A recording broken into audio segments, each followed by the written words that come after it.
اس تفصیلی جائزے میں خوش آمدید۔ آج کا جو موضوع ہے نا، وہ ایک ایسا تاریخی سفر ہے جو واقعی تجسس سے بھرپور ہے۔ مطلب یہ تصور کرنا کتنا دلچسپ ہے کہ ایک کتاب جو آج سے 1400 سال پہلے ایک صحرائی ماحول میں نازل ہونا شروع ہوئی، جسے شروع میں کھجور کی سوکھی شاخوں، جانوروں کی ہڈیوں اور پتھروں پر محفوظ کیا گیا، اور آج وہ دنیا بھر میں بالکل ایک ہی معیاری شکل میں موجود ہے۔ بالکل۔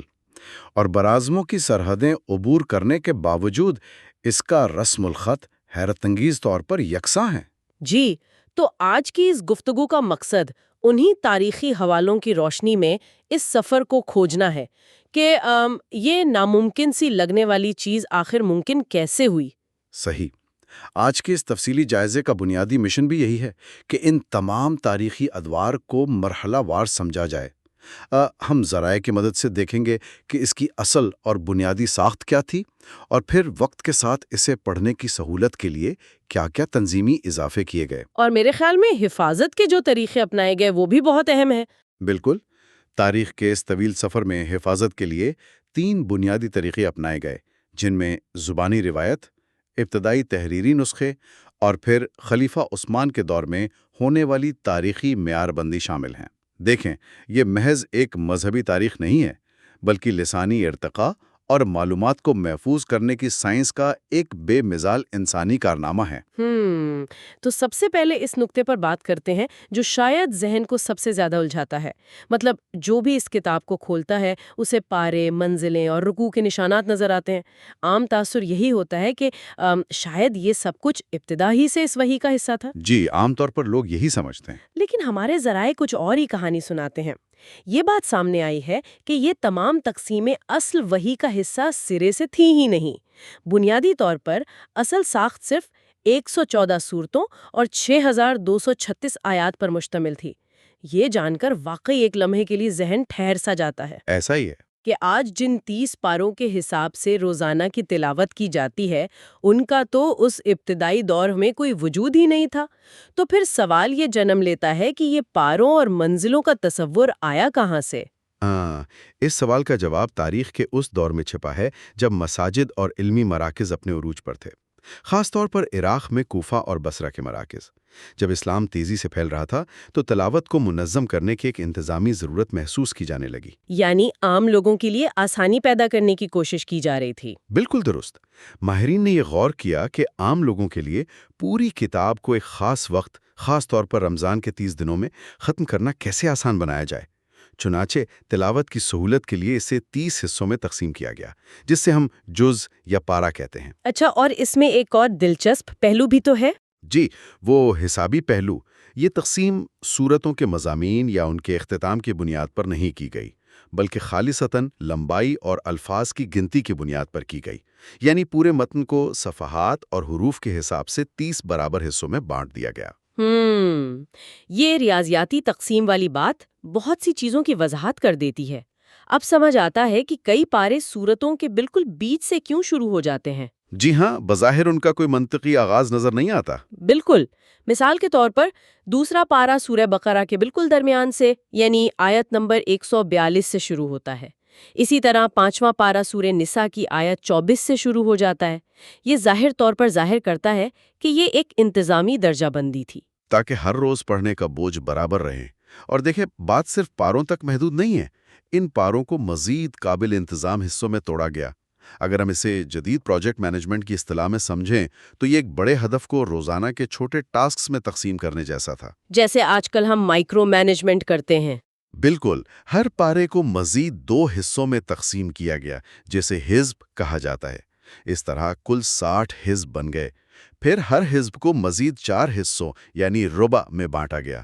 اکثر پرانے نسخوں میں اس کے لیے ایک مخصوص گول نشان یا ستارہ سا بنا ہوتا ہے۔ تو اس کا مقصد یہ تھا کہ اگر کوئی شخص ایک ہی وقت میں پورا پارہ نہیں پڑھ سکتا تو وہ روزانہ تھوڑی تھوڑی تلاوت کر لے۔ جی، ایک ایک ربع کر کے۔ اس کے علاوہ نمازوں میں تلاوت کے لیے موضوعات کے اختتام پر رکوع کی نشاندہی کی گئی، جن کی کل تعداد 558 بنتی ہے۔ یہ تمام درجہ بندیاں محض انسانی سہولت کا نتیجہ ہے۔ ان تنظیمی ٹولز کے حوالے سے ایک اور بہت دلچسپ تاریخی حوالہ صحابہ کرام کے ہفتہ وار تلاوت کے طریقہ کار کا ملتا ہے۔ ذرائع بتاتے ہیں کہ ابتدائی دور میں ہی لوگوں نے تلاوت کو ایک خاص حسابی ترتیب میں بانٹ لیا تھا، جی، تاکہ ایک ہفتے میں کتاب مکمل کی جا سکے۔ اور وہ فارمولا کچھ یوں بتایا جاتا ہے: 3، 5، 7، 9، 11، 13 اور پھر باقی تمام چھوٹی صورتیں جنہیں مفصل کہا جاتا ہے۔ مطلب پہلے دن 3 بڑی صورتیں، دوسرے دن اگلی 5 اور اسی طرح 7ویں دن تک تلاوت مکمل ہو جاتی تھی۔ یہ تسلسل بذات خود کتنا کمال ہے۔ بہت کمال ہے۔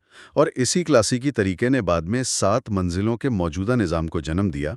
منزل کی تقسیم کا واحد مقصد ہی یہ تھا کہ ایک ہفتے کے اندر مکمل تلاوت کی جا سکے۔ جو لوگ حفظ کرتے ہیں وہ آج بھی اسی پر انحصار کرتے ہیں نا؟ بالکل۔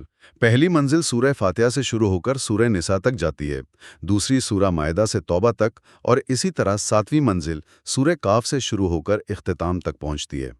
تو یہ بات ذہن نشین کرنے والی ہے کہ چاہے 30 پارے ہوں، 60 حزب ہوں، 7 منزلیں ہوں یا رکوع، یہ سب پڑھنے کی آسانی کے لیے بنائے گئے۔ جی، یہ صدیوں کے ارتقائی عمل کے دوران بنائے گئے شاندار تنظیمی اوزار ہیں۔ اصل وہی ان تمام نشانات سے پاک تھی۔ تو اس گفتگو کو مزید گہرائی میں لے جانے کے لیے ذرا وقت کے پہیے کو مزید پیچھے، یعنی 610 عیسوی کے دور میں لے کر چلتے ہیں۔ یہ وہ وقت تھا جب نہ کوئی چھاپا خانہ تھا اور نہ کاغذ کی فراوانی تھی۔ ایک بالکل مختلف دنیا تھی۔ یہ سوچنا حیرت انگیز ہے کہ جیسے ہی وحی نازل ہوتی، اسے فوراً چمڑے کے ٹکڑوں، کھجور کی چوڑی شاخوں، ہڈیوں اور چپٹے پتھروں پر لکھ لیا جاتا تھا۔ ان حالات میں معلومات کو محفوظ کرنا کتنا مشکل کام رہا ہوگا۔ یہ تاریخ کا ایک نہایت نازک مرحلہ تھا۔ اس وقت معلومات کی حفاظت کا دار و مدار صرف پتھروں اور ہڈیوں پر نہیں تھا، بلکہ جو بنیادی طریقہ تھا وہ زبانی یادداشت کا تھا۔ Oral tradition? جی، عرب معاشرے میں چونکہ زبانی روایت بہت مضبوط تھی، اس لیے ہزاروں لوگوں نے ان آیات کو مکمل طور پر اپنے سینوں میں محفوظ کر لیا تھا۔ دوسری طرف تحریری ٹکڑے بھی ساتھ ساتھ تیار ہو رہے تھے، لیکن اس دور کی سب سے اہم بات یہ ہے کہ یہ تمام تحریری ٹکڑے کسی ایک کتاب یا جلد کی شکل میں یکجا نہیں تھے۔ سارا مواد موجود تو تھا لیکن بکھرا ہوا تھا۔ صحابہ اسے زبانی پڑھتے تھے، مگر وہ سینکڑوں مختلف ٹکڑوں کی صورت میں بکھرا ہوا تھا۔ اور پھر تاریخ میں وہ اہم ترین موڑ آتا ہے جس نے چیزوں کو ہمیشہ کے لیے بدل دیا۔ ذرائع بتاتے ہیں کہ 632 سے 634 عیسوی کے درمیان جنگ یمامہ پیش آئی۔ ایک بہت ہی فیصلہ کن جنگ۔ جی، اور اس کا نتیجہ بہت تشویشناک تھا، کیونکہ اس میں بہت سے ایسے لوگ شہید ہو گئے جو اس پورے کلام کے حافظ تھے۔ تو ظاہر ہے اس واقعے نے اس وقت کی قیادت کو یہ سوچنے پر مجبور کر دیا ہوگا کہ اگر زبانی یادداشت رکھنے والے یوں ہی دنیا سے جاتے رہے تو اگلی نسلوں تک معلومات کیسے پہنچیں گے؟ یہی وہ خدشہ تھا جس نے اس وقت کے سرکردہ رہنماؤں، خاص طور پر عمر بن خطاب کو تشویش میں مبتلا کیا۔ انہوں نے خلیفہ ابو بکر کے سامنے یہ ہنگامی تجویز رکھی کہ ان تمام بکھرے ہوئے تحریری ٹکڑوں کو ایک جگہ باقاعدہ کتابی شکل میں جمع کیا جائے۔ اور یہ کام زید بن ثابت کو سونپا۔ جی ہاں، زید بن ثابت، جو وہی لکھنے والے نمایاں ترین کاتبوں میں سے تھے۔ یہاں جو بات سب سے زیادہ قابل غور ہے وہ اس تدوین کا انتہائی سخت اور کڑا معیار ہے۔ آج کل ہم جدید دور میں معلومات کی تصدیق کی بات کرتے ہیں، لیکن ذرا 14 صدیاں پہلے کا سائنسی طریقہ کار دیکھیں۔ بالکل، ہمارے ذرائع جس طریقہ کار کا ذکر کرتے ہیں اسے اگر آج کی زبان میں 2 فیکٹر اتھینٹیکیشن یا دوہری تصدیق کا نظام کہا جائے تو غلط نہیں ہوگا۔ یہ صرف ایسا نہیں تھا کہ جس کے پاس جو بھی ہڈی یا چمڑے کا ٹکڑا ہے وہ لائے اور اسے کتاب کا حصہ بنا لیا جائے۔ یہ بہت زبردست تشبیہ دی آپ نے۔ زید بن ثابت کا مقرر کردہ اصول یہ تھا کہ محض کسی کی یادداشت پر بھروسہ نہیں کیا جائے گا اور نہ ہی محض کسی تحریری ٹکڑے کو کافی سمجھا جائے گا۔ تو پھر تصدیق کیسے ہوتی تھی؟